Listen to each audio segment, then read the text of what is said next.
Лондоні вчора обговорювали усі до кінця доби вже іншу тему. Йшлося про дострокові вибори, і йдеться про дострокові вибори Великій Британії.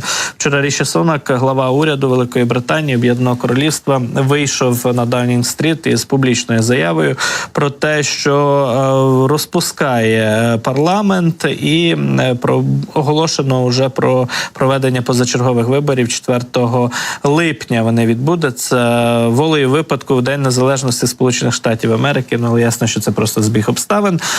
Прем'єр-міністр Великої Британії Ріші Сунак повідомив, що він зустрівся із королем Карлом III, і король, що називається, благословив, погодив проведення дострокових виборів, розпуск парламенту.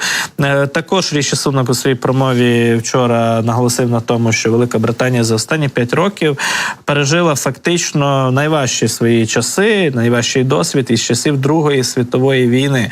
І ці важкі часи негативно позначилися на економіці країни, яка останнім часом котилася в прірву, але вже за головування в уряді Ріші Сунака, як він сам повідомив, вчора заявив, вдалося повернути економіку до зростання, випередити за темпами зростання і ключові європейські держави. І далі, і справді бачимо, економісти кажуть, що інфляція в Великій Британії до мінімальних зараз показників скоротилася, є багато позитивних таких треків і трендів в економіці. Однак саме виборці далі мають визначити, хто далі керуватиме державою, керуватиме урядом і матиме більшість у парламенті.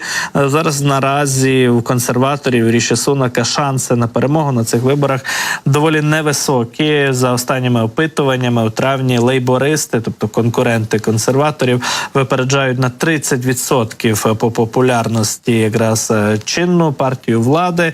Там фактично до 18% підтримки впав рівень популярності підтримки консерваторів. І відповідно уряд Ріші Сунака так само популярністю не користується, але за останній час консерватори пробували буквально все, змінювалися прем'єр-міністри один за одним, і зрештою Ріші Сунаку вдалося затриматися на цій посаді доволі довго, і дещо стабілізувати ситуацію. Вибори все одно мали би відбутися на початку наступного року в Великій Британії.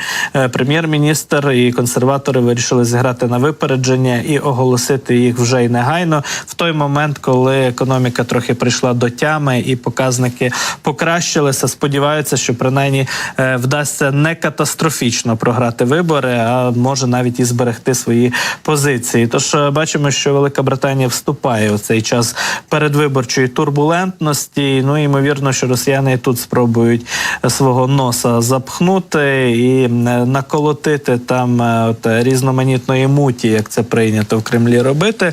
Сподіваємося, що британці до цього готові і не дадуть росіянам суттєво втручатися, маніпулювати своїми виборами.